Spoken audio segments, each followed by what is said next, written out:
Arogansi anak pejabat menjadi suatu fenomena yang belakangan ini ramai diperbincangkan di media sosial. Seolah-olah mereka merasa tidak tersentuh oleh hukum karena jabatan yang dimiliki orang tuanya. Salah satu kasus yang mencuat adalah penganiayaan yang dilakukan anak pejabat Ditjen Pajak, Mario Dandi terhadap David Ozora hingga menyebabkan koma. Begitu juga anak perwira tinggi Polri, Aditya Hasibuan yang menganiaya Ken Admiral hingga babak belur. Kejadian tersebut pun menimbulkan pertanyaan besar, apakah ada yang salah terhadap pengasuhan orang tua? Kami akan membahasnya bersama psikolog senior Dr. Tika Bisono. Hanya di Kacamata Channel. Gak ada anak-anak yang cita-citanya pengen jadi anak bandit gitu ya. Pengen jadi anak cakadut gitu, gak ada. Ya, jadi dari anak SD sampai mahasiswa, lo ditanya mau jadi apa lo ntar gede, pasti sesuatu yang extraordinary. Selalu nyalain orang tua gitu ya. Iya. Terus ya gimana, bapak ibu kan orang tuanya anak ini, masa mbahnya gitu ya, pamannya gitu, wih paman salah, atau tetangganya, atau gurunya, mungkin lah nyalain mereka.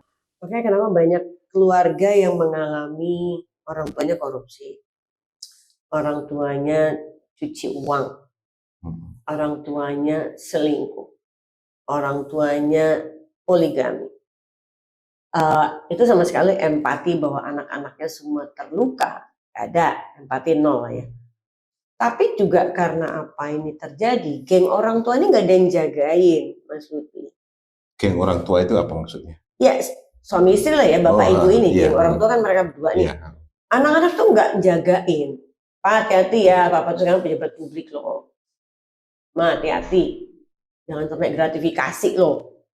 Ini kan menjaga ya, anak-anak ini menjaga, bukan malah nyuruh orang tuanya. Silahkan terima. Gua menikmati barang mewah ini karena lo terima gratifikasi. Itu kan nyeburin orang tua, Mas Lutfi. Iya. Itu jahatin orang tua. Jadi hilangnya fungsi keluarga. Kira-kira begitu. To watch your back, watch my back. Jaga belakang, depan, samping, kiri, kanan gue, lo jagain ya nak. Ingetin babe lo kalau gue ngaco. Itu juga si istri, Pak ingetin aku ya kalau aku udah ngaco.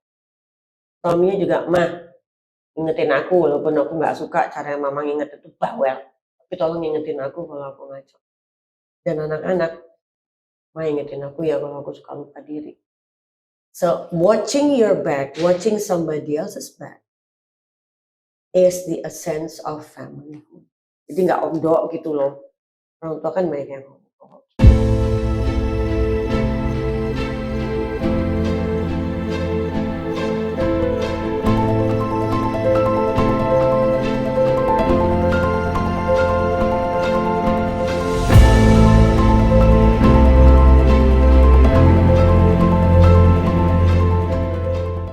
Selamat siang, teman-teman.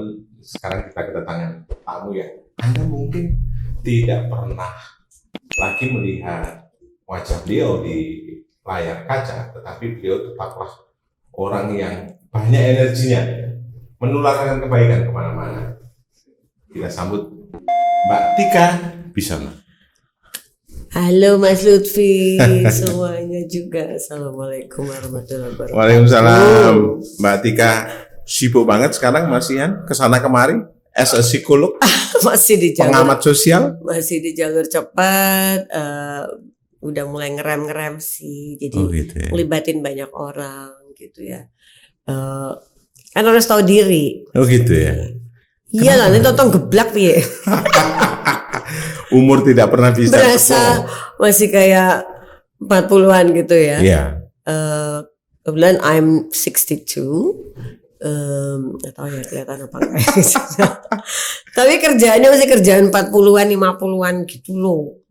Tidak ada kata berhenti. Karena apa? Yang dibutuhkan banyak oleh Indonesia ini, Mbak Tika. Ya kebetulan alhamdulillah negeri ini masih banyak membutuhkan jasaku. Tapi juga masih banyak gunung-gunung yang belum kudaki. Jadi harus fit Karena harus tracking terus. Menarik itu. Yes. Mbak Tika, kita ngobrol tentang ini. Kita ini makin aneh pada Indonesia ini ya. Kenapa? Kemarin baru saja Mario dan ayahnya, ya kan? Sekarang di Medan ada Pak Hasibuan, iya kan? Betul. Apa yang terjadi? Kok jadi aneh? Dan kebetulan Pak Hasibuan itu sudah dipecat ini kan dari Polri, iya kan? Betul. Adakah sebuah pola pengasuhan yang salah atau kemudian ada apa ya? Ada gaya yang kemudian menuntun anak-anak muda itu without the parentnya yang kemudian jadi begitu? Apa yang terjadi? Kebetulan ya Mas Lutfi, tema ini memang sudah sering dibahas ya oleh beberapa media mainstream gitu, dan bahasanku sih konsisten. Gak ada anak-anak yang cita-citanya pengen jadi anak bandit gitu ya, pengen jadi anak cakadut gitu, nggak ada ya. Jadi dari anak SD sampai mahasiswa, lo ditanya mau jadi apa lo ntar gede, pasti sesuatu yang extraordinary, yang penuh gerlap-gerlap bintang, penuh tepuk tangan, penuh taps on the back, you're cool dudes gitu ya. Gak ada yang aku pengen jadi Pablo Escobar, iya. Yang luar biasa ditakutin banyak orang, dan narkoba heboh itu. Aku pengen jadi Bonnie and Clyde, pencuri legendaris lah tuh ya, suami istri gitu. Yeah. Aku pengen jadi serial killer gitu ya, pembunuh berantai seperti Rian zaman dulu ya. Nggak ada yang mau gitu, nggak ada. Bahkan para napi pun kalau ditanya satu-satu, mereka nggak pengen ada di lapas gitu ya. Dan apa yang membuat menjadi di dunia hitam orang-orang ini sampai hari ini aku masih konsisten pola asuh ya. Pengasuhan ya. Jadi ya kalau di seminar, webinar, orang tua suka, jika kenapa sih selalu nyalain orang tua gitu ya. Iya. Terus ya gimana Bapak Ibu kan orang tuanya anak ini, masa mbahnya gitu ya, pamannya gitu, paman salah gitu, atau tetangganya, atau gurunya, kemungkinan lah nyalain mereka punya anak sendiri kan. Jadi pasti orang tua. Tapi anak-anak yang kinclong berhasil juga kan orang tua. Karena pola asuh. Jadi aku suka bilang ke orang tua, Bapak Ibu jangan salah ya, kalau Bapak Ibu anaknya tuh luar biasa, saya tuh sujudnya ke orang tuanya dulu loh. Saya sujud dulu ke orang tuanya, berarti you guys are extraordinary. Baru saya nyelamatin anaknya. Saya nggak kebalik nih, nyelamatinnya nggak anak duluan, orang tua dulu. Ortu duluan. Tapi persoalannya biologis orang tua belum tentu memiliki kemampuan parenting. Jadi yang aku sujudi itu sebenarnya kemampuan parentingnya gitu loh Mas Lutfi. Nah kemampuan parenting ada di sosok siapa? Belum tentu ada di biologis mak bapak gitu. Lingkungan maksudnya.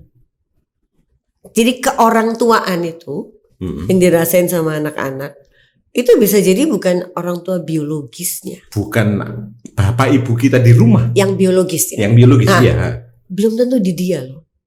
Tapi di siapapun. Di supirnya tahu-tahu. Ke anak ini merasa, cool banget deh nih untuk gue ajak ngobrol. Dia nerima gue apa adanya, dia nggak ngakimin gue. Dia bahkan kalau gue ngaco dia ngerangkul gue. Nah perilaku ini ada di siapa? Ada di sosok siapa?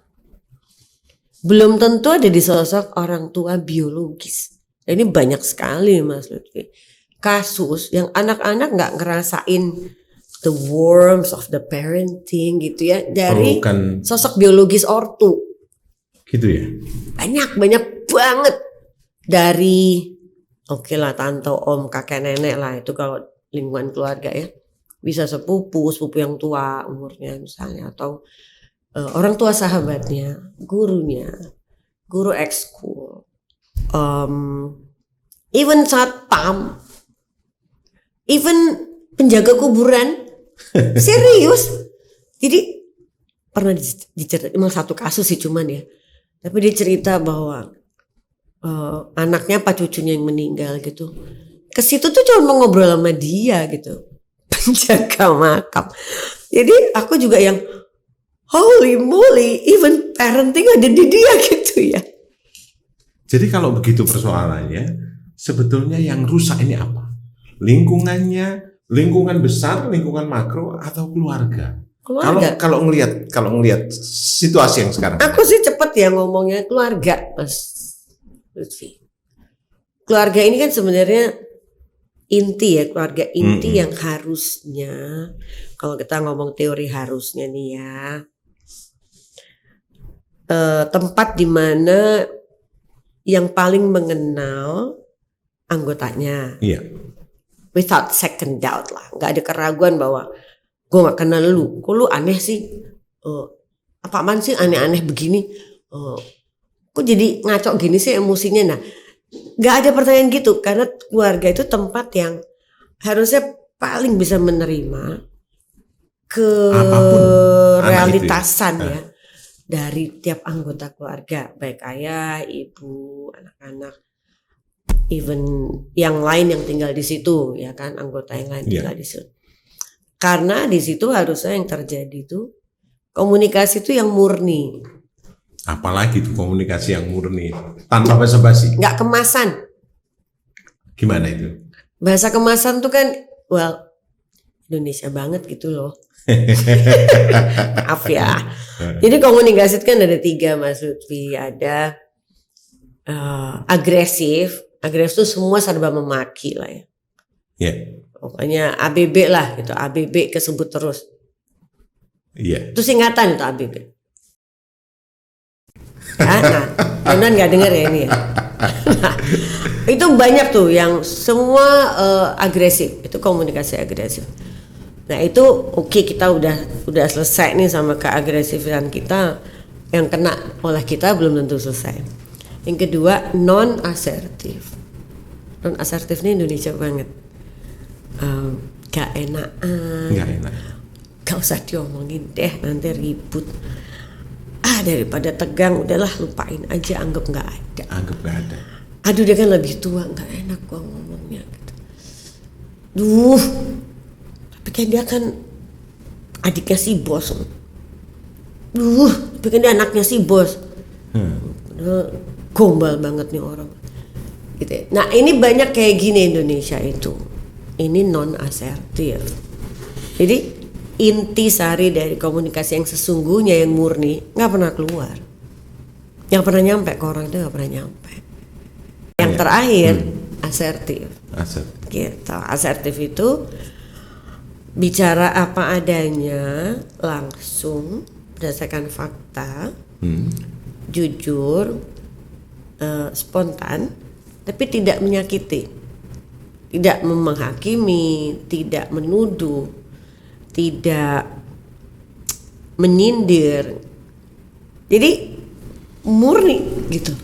Ini misalnya, Mas Lutfi, ada yang pengen aku omongin nih, tapi ini jujur-jujuran, apa-apa enggak? Apa-apa Mbak, tapi jangan sekarang boleh nggak? Panjang nggak? Panjang sih. Udah habis aku selesai ya, jadi kita ngopi. Oke, kira-kira jam berapa? Ya jam-jam 4-an deh, jam 5-an deh. Oke, deal. Nah pas kita ketemu, kan kemarin tuh pas di meeting, Mas Lutfi kan ngomongnya kan gini-gini gitu-gitu. Sorry ya, aku sebenarnya tersinggung tuh ya kemarin. Cuman kan aku nggak bisa dong langsung bahas di situ, nanti yang lain nggak dapat kesempatan ngomong, nanti jadinya gue mulu nih yang ngomong. Makanya gue baru ngomong sekarang. Menurut gue nggak pantas aja sih Mas Lutfi ngomong kayak gitu karena bla bla bla bla bla. Itu asertif tuh gitu. Berarti kemampuan gitu. Orang tua sekarang itu rendah banget ya? Atau bagaimana? Minus. Bahkan minus. Karena di dalam komunikasi asertif itu ada yang empati, ada yang disebut simpati dan empati, betul. Ini dua dua skill yang ya kalau menurut gue sih yang baik-baik aja. Iya. Tapi buat banyak orang itu ternyata skill yang susah, sulit. Empati Dan simpati. Banyak orang kehilangan itu sekarang. Bahkan orang tua kepada anaknya. Ember. Iya. Sorry, sebut lagi ember. Betul banget. Jadi anak-anak banyak yang tanda petik ya sakit hatinya gara-gara orang tuanya. Jadi aku kalau lagi counseling, kalau di depanku makin muda ya Mas Lutfi umurnya, ya aku makin shock dong. Loh nak, kenapa cari psikolog lu gitu ya? Karena di rumah nggak ada yang bisa diajak ngobrol. Enggak tante, SD nih misalnya anak SD, dia cari aku loh psikolog. Ada juga tapi TV. memang happening gitu ya anak SD. Sering dan dianterin bapak ibunya, bayangin gak sih? Gimana nggak gue langsung gubrak pingsan. Anak SD. Iya Mas Lutfi, jadi aku tuh kadang-kadang what's happening to this world? Oh my god, untuk ngobrol aja. Mereka cari psikolog untuk ngobrol yang from the heart, dari hati, yang harusnya orang rumah yang dengerin. Tragis gitu loh. Jadi kalau banyak geng di jalan gitu, karena aku suka kalau lagi nongkrong gitu, anak pang misalnya kan yang suka jalan mereka, aku datengin gitu, ya pas aku lagi nunggu taksi atau apa gitu, aku tapi belum manggil, jadi ngobrol aja dulu gitu. Lu ngapain sih di sini sebenarnya? Ya aku ngobrol, ya udah. Habis selesai ngobrol baru aku manggil Gojek, Gokar atau apalah. Itu rata-rata tuh memang rumah itu bukan tempat yang menyenangkan. Sedih loh. Jadi rumah lu neraka gitu kan, tak gitu ya. Iya bu. Oh, jalanan malah lebih nyenengin daripada rumah. Buset deh. Oh kalau ke rumah gue enggak, lo pasti seneng di rumah gue gitu ya. Jadi it's not the home, tapi it's the factors that makes you feel home. Faktor yang membuat kita merasa di rumah. Bukan soal gedungnya, mau gubuk, tapi kalau itu penuh kehangatan, penuh rangkulan, penuh penerimaan, then it's home.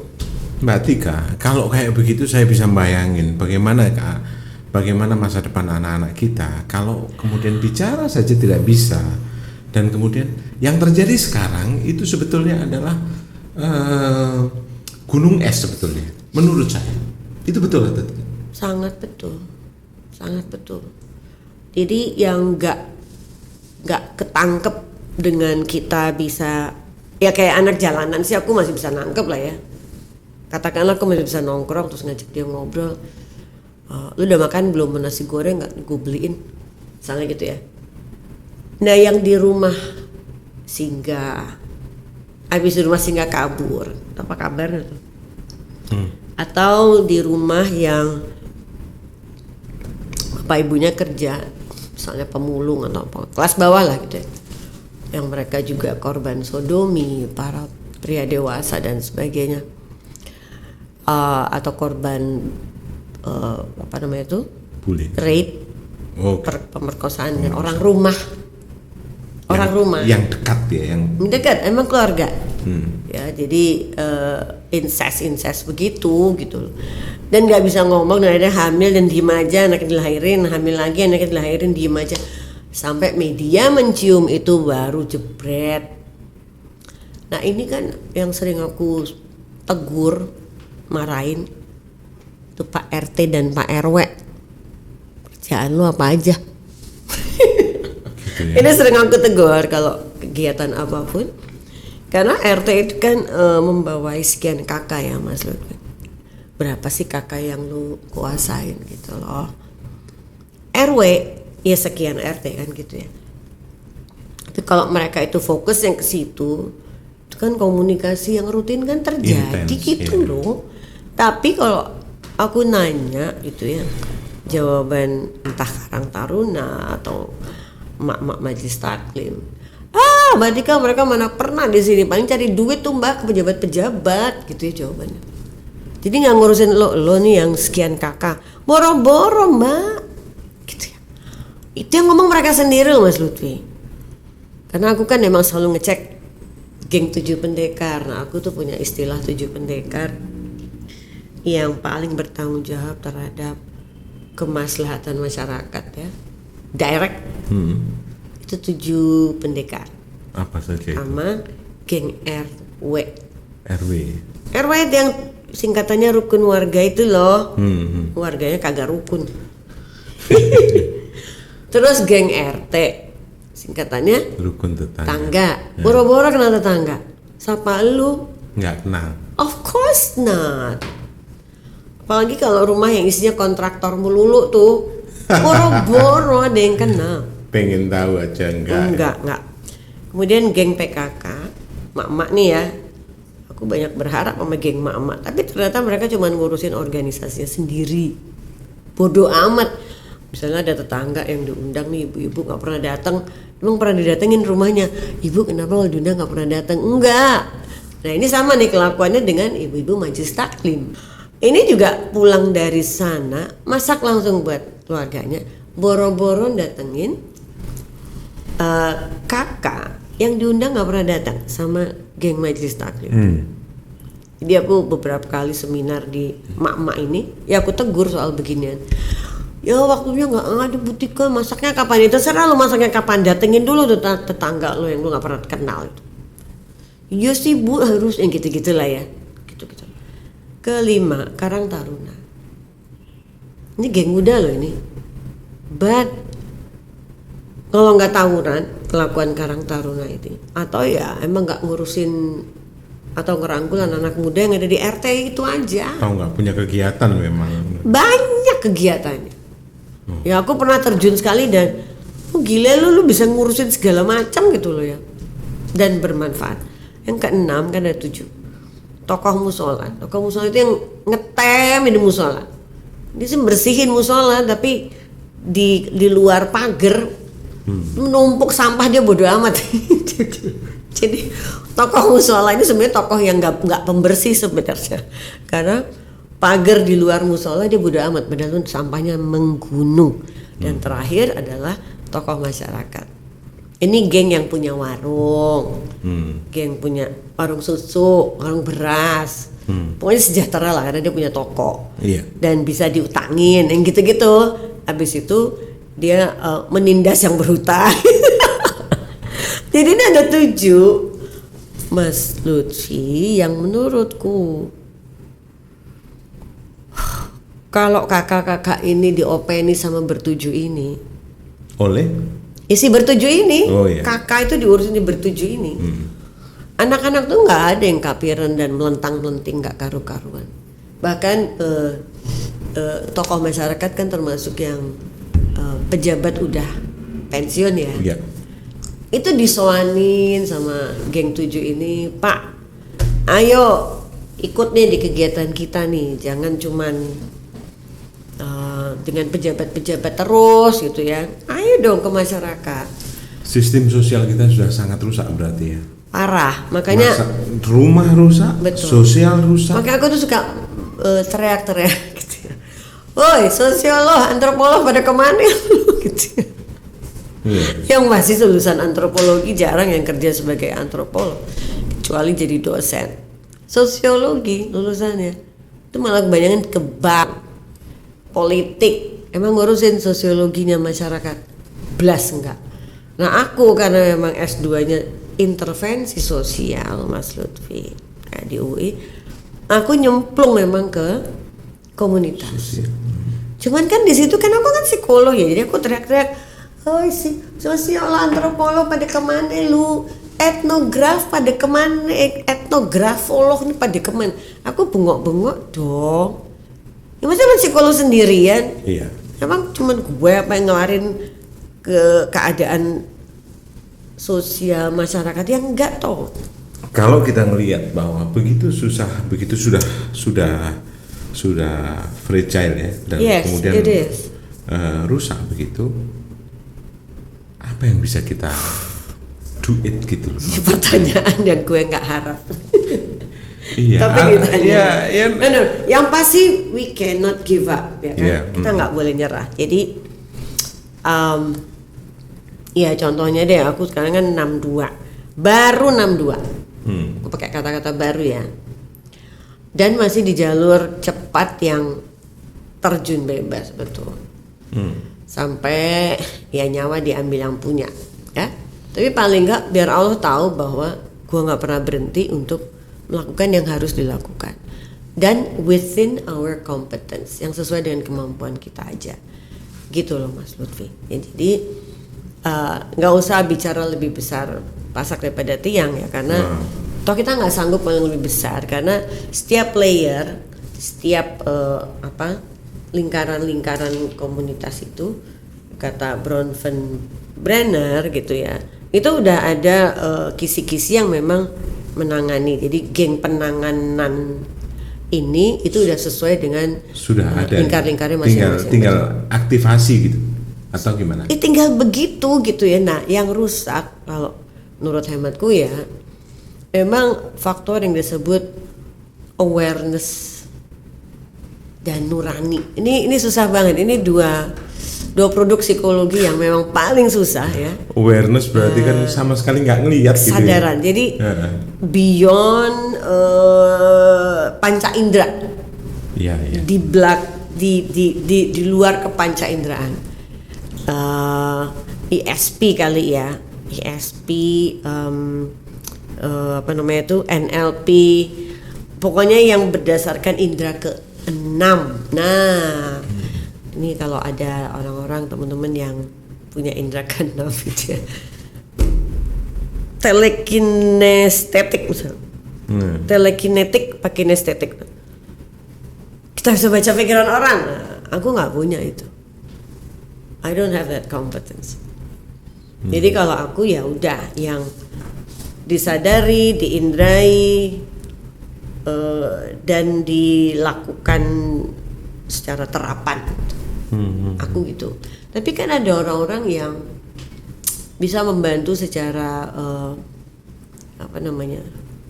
beyond reality gitu ya kan, ada ya. Misalnya orang-orang yang punya kemampuan indigo misalnya ya kan, atau ya dia punya keahlian paranormal misalnya ya, yang maksudnya itu ada di Indonesia banyak gitu. Tapi ya jangan ngetem sendiri dong lo. What can you do for the community gitu ya. Ya tentunya enggak dengan membawa masyarakat ke arah keparanormalan ya enggak ya. Tapi tetap nginjek bumi. Misalnya nih, kenapa sih lu males banget jadi orang gitu ya, padahal lu masih muda misalnya, ngadepin anak muda tuh males banget gitu untuk bergiat ya. Nah, geng paranormal kan bisa aja misalnya, gue ajarin nggak ke paranormalan, siapa tahu lu tertarik. Sihir. Jadi dia maju sebagai mentor dulu, dan nanti kan dia berubah, setelah jadi mentor dia berubah jadi coach. Setelah jadi coach dia berubah jadi konsultan. 3 peran ini harus jalan semua. Ini beda-beda nih Mas Lutfi. Mbak, ini kembali ke faktor tadi, orang tua itu. Apa sih yang kemudian kurang dari anak-anak yang menikah atau orang yang menikah dan kemudian mereka menjadi ayah, ibu, menjadi mama, papa dalam mengajarkan pola ajar anak-anak itu? Apakah di sini tidak cukup bahwa seharusnya sebelum menuju jenjang pernikahan itu ada misalnya kelas-kelas pranikah yang harus ada, dan itu prasyarat misalnya yang harus diberikan kepada pemerintah, atau sehingga nggak kawan kawin dan kemudian nggak tahu anaknya mau ngapain, diapain kawan gitu. Kawin, lucu banget istilah. Anaknya mau diapain gitu. Itu kan jadi saya malah tidak menemukan ujung dari masalah ini, karena memang begitu sulitnya itu. Anak bermasalah, ibu bermasalah, klan-klan ayah juga di situ ini sendiri berputar sendiri dalam putarannya yang kemudian tidak saling sentuh. Ketika itu tidak saling sentuh, maka hadirlah Mario. Ayahnya hadirlah seperti Pak Hasibuan itu, begitu itu. dan itu akan banyak banget itu. Terus apa yang kurang dari keluarga, bangunan keluarga kita itu apa? Dulu ya Mas Lutfi, kalau inget ya zaman dulu tuh di sekolah-sekolah kita ada pelajaran namanya PKK, Pendidikan Kesejahteraan Keluarga. Terus terang ini aku lagi berjuang keras banget. PKK ini balik lagi sebagai mata pelajaran. Dan PKK itu ada dari SD, SMP, SMA, SMK, dan sederajat. Ya, apa yang dibongkar dalam mata pelajaran itu aku masih ingat banget. Keluarga terdiri dari ayah, ibu, anak. Kalau keluarga yang nggak inti, ada kakek, nenek. Itu kita belajar dari segitu dasarnya loh. Who is grandpa? Kakek itu siapa sih sebenarnya? Oh, kakek itu bapaknya bapakku gitu kan. Nih kalau kelas SD nih ya. Kalau paman itu paman tuh adiknya kakek bukan sih gitu ya. Nah, jadi family tree, pohon keluarga. Itu belajarnya di PKK ketika itu. Ini pengalaman pribadi ya. Nah, disitulah kita kenal dulu what is a family gitu loh. And who is family. Dan kita nggak paham itu. Mungkin anak-anak juga nggak paham. Keluarga saya itu. Keluarga aku paham. Karena aku menerapkan ini habis-habisan dari anak-anak kecil. Aku dari keluarga yang mama papa begitu kenceng soal familyhood. Yeah. Bahkan mama familyhood. Jadi parenthood, familyhood, motherhood, fatherhood, daughterhood, sonhood, grandparentshood, semua yang berada di satu atap keluarga. Mama papa tuh kenceng banget. Pokoknya besok harus ikut. Ya, tante ini adik kakaknya mama satu-satunya. Kalian harus mau ikut. Aduh ma, kalau ini boleh nggak ikut? Nggak, harus ikut. Harus hormat dengan mereka. Karena kalau mama nggak ada, mereka yang ada. Jadi mama tuh dan kenceng modelnya kayak omonganku ini. Disiplin mama tuh untuk membangun familyhood itu kenceng banget. Jadi aku belajar dari kecil bahwa family matters gitu. Bukan hanya Black Lives Matter ya, BLM, tapi FM, Family Matters. Aku belajar dari mama papa Mas Lutfi. Jadi kalau misalnya kita udah mau pergi, enggak, Eyang mau kesini, Eyang Epo mau kesini. Eyang Epo nanti kan ngomongnya nggak karuan. Iya, but he's coming. Nggak boleh pergi sebelum kalian ketemu dulu. Jadi Eyang Epo nih yang kita tuh malas kalau dia ketemu tuh pasti kan, ya Eyang, oh kemana, gimana sekolah?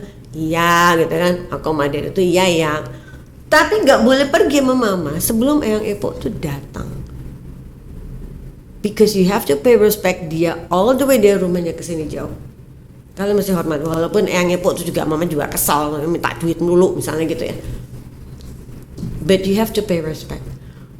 Wah mati-matian pokoknya kita diajarin itu berarti kan begini, berarti dasar kita kepada keluarga ini fragile betul. Of course, karena aku udah nggak nemuin itu lagi di banyak keluarga ya. Yang mama lakuin ke kita, I don't see it happen to a lot of parents. Banyak orang tua nggak kayak mama ke kita gitu. Apakah itu selalu bagus ya? Apakah itu selalu bagus yang kayak Mbak Tika lakukan dengan anak-anak yang kira-kira sekarang begitu mereka ngomongnya gitu? Selalu bagus, ini sampai kiamat nggak bakal berubah masalah kebagusannya. Ya, sekarang gini, ilustrasi sedikit ya. Emang kita bapak ibunya bakal umur panjang nih mas, nggak cepat mati gitu, kan nggak tahu. Nah misalnya disuruh cepat mati nih sama Allah. Geng bocah ini, terus dia nggak kenal siapa-siapa nih, karena dia nggak kenal siapa-siapa, the families juga bodo amat. Nah, lu selama ini juga nggak mau kenal gue, omnya, dan lu somse, karena lu anak orang kaya, gue biasa-biasa aja dan lu nggak anggap gue. Sekarang ngapain juga gue peduli lu? So when that happens, lo ngapain? Iya. Pada keluarga satu-satunya Padahal itu di Islam juga diajarkan. Kenapa ini juga? Kenapa? Ketika bapak lu mati, maka Pak Demu yang akan mengambil mangkane kuwi pengasuhan kan, itu. Tapi kok pengganti ortu kan? Iya, tapi kok ya karena kembali lagi Mas Lutfi, maaf ini mengecewakan keluarga ya, keluarga yang gagal mengenalkan the concept of family. Betapa banyaknya keluarga gagal kalau keanggotanya. Mbak Tika bilang begitu. Betapa banyaknya keluarga gagal. Of course. Keluarga muda dan segala macam. Ya klien-klienku begitu semua. Aku cuman kalau counseling Mas Lutfi. Do you know what a family is? Do you know who is the family? Oh, yang lagi musuhan itu musuh gue, itu kakaknya. Udah berapa lama nggak ngomong? 5 tahun kali Mbak. Oke, di kakak nama dia ada nggak gitu? Di kakak ada sih Mbak. So, ya tapi dia ngeselin. Jadi buat apa gue? Jadi counselingku tuh isinya itu. Gimana nggak gue suntres? Aku mesti ngembaliin rasa bahwa you're not my brother, you're my enemy. Aku mesti ngembaliin that he's my brother. Kan ada lagunya ya, The Hollies. Buat dia merinding lagi bahwa kok gue udah giniin kakak kandung gue. Membuat atau menghadirkan rasa deg-degan itu ada. Ribet nih psikolog, kerjanya berat banget. Menghadirkan rasa, what have I done to you? You're my brother, you're my sister. Gue udah ngapain selama ini?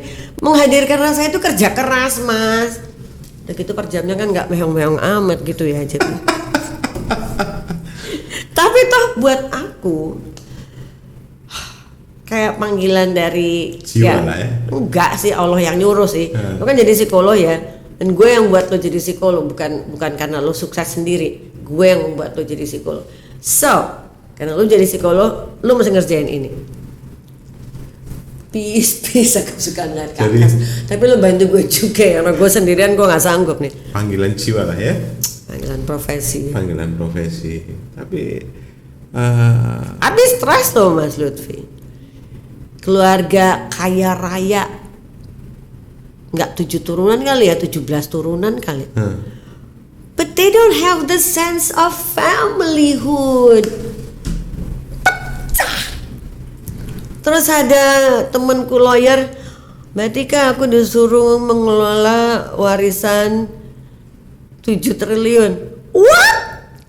7 triliun terhadap keluarga yang pecah. Ya lawyer aja pusing. Mbak, gue mesti apa? I don't know. Kita ngopi aja deh. Gak usah ngomongin ini, kita ngopi dulu, ngomongin nanti di belakangan. See? Jadi even pembagian warisan itu merepotkan ahli gara-gara familyhood-nya juga amburadul. Dah, pertanyaan berikutnya bingung kan mau nanya apa gini. artinya begini, saya tidak. Aku aja udah yang holy moly. Makanya aku pengen buat kayak gini, cuma mau jadi the center of familyhood gitu ya. Deh, lo mau berantem sama siapa terserah gitu ya. Lo mau songong-songong sama siapa, let's talk about it. But just family. Just family. Tapi bisa family dekat, family jauh. Family yang musuhan, satu di Jakarta, satu luar negeri. Atau mau di satu RT RW tapi musuhan. Nah, serah deh. Aku cita-cita emang punya kayak gini, tapi the center of familyhood. Ya, artinya memang. Belum, entar tunggu energi dulu, energinya masih kepret. Nanti tak bantuin, Mbak. Oh, dengan senang hati mau banget. Kalau kerja sama boleh Bang. Siap. Ya, artinya kan begini, bahwa luar biasanya kerja kita itu ya. Dari keluarga saja, dari unsur terkecil itu tidak balance, tidak nice gitu. Maka problem ini akan makin besar di tingkat negara kita. Definitely. Karena apa? Karena anak-anak itu tidak terdidik bagaimana simpati, bagaimana honors, memberi rasa hormat juga tidak ada. Nah, aku mau nyambung sedikit aja. Makanya kenapa banyak keluarga yang mengalami orang tuanya korupsi, orang tuanya cuci uang, orang tuanya selingkuh, orang tuanya poligami. Itu sama sekali empati bahwa anak-anaknya semua terluka, gak ada, empati nol lah ya. Tapi juga karena apa ini terjadi, geng orang tua ini gak ada yang jagain, Mas Lutfi. Geng orang tua itu apa maksudnya? Ya suami istri lah ya, bapak ibu ini, iya. geng orang tua kan mereka berdua nih. Iya. Anak-anak tuh nggak jagain. Pak hati-hati ya, papa tuh sekarang pejabat publik loh. Ma hati-hati, jangan sampai gratifikasi loh. Ini kan menjaga ya, anak-anak ini menjaga, bukan malah nyuruh orang tuanya. Silahkan Nah, terima. iya. Gua menikmati barang mewah ini karena lo terima gratifikasi. Itu kan nyeburin orang tua, Mas Lutfi. Iya. Itu jahatin orang tua. Jadi hilangnya fungsi keluarga, kira-kira begitu. To watch your back, watch my back. Jaga belakang, depan, samping, kiri, kanan gue, lu jagain ya nak. Ingetin babe lo kalau gue ngaco. Indahnya ya kalau keluarga itu begitu. Begitu juga si istri. Pak ingetin aku ya kalau aku udah ngaco. Suaminya juga, mah ingetin aku walaupun aku nggak suka cara yang mama ngingetin tuh bawel. Tapi tolong ingetin aku kalau aku ngaco. Dan anak-anak, mah ingetin aku ya kalau aku suka lupa diri. So watching your back, watching somebody else's back is the essence of familyhood. Ya. Jadi jangan baper kalau diingetin, nuduh ya, buset deh. Woi, gue ngingetin lu, di sini menjaga sayang, because I love you, gue jagain lu. Ini hilang Mas Lutfi. Kata I love you itu juga sudah jarang terdengar ya. Of course. Love itu kalau ada duit, udah salah banget gitu loh. I love you, nih gue kasih lo duit banyak. No, I love you ketika kita justru lagi hampir terpuruk. Say it. I love you, gue mau nyelamatin lo. Lo mungkin gak senang tapi gue mau nyelamatin lo karena lo udah hampir terpuruk. Itu jarang sekali orang hadir di posisi hampir terpuruk, Mas. Artinya apa? Artinya anak yang dididik dengan baik maka dia nanti juga akan menjadi penjaga yang baik. Of course. Jaga diri sendiri dulu diajarin, baru mampu menjaga orang lain.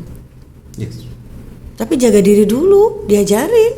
Artinya sangat penting untuk mendidik anak dengan baik, memberi batas-batas, memberi rasa bahwa empati dan simpati itu perlu. Dan pedagogi, satu lagi kata kunci. Apa? Pedagogi. Pedagogi itu kesesuaian antara apa yang diomongin dengan situasi di lapangan. Jadi nggak omdo gitu loh. Orang tua kan banyak yang omdo gitu loh, orang tua. Menarik. Menarik Mbak Tika, menarik pemirsa sekalian bahwa kita sebagai orang tua ya, saya, Mbak Tika dan mungkin Anda. Gak boleh omdo. Nggak boleh omdo. Karena apa? Mereka akan jadi ukuran kita bagaimana orang tuanya berlaku dan kemudian anaknya juga jadi punya ukuran. Menarik. Tadi sudah dengarkan bahwa kita mau bikin serial. Tunggu. Terima kasih. Assalamualaikum warahmatullahi wabarakatuh. Ciao.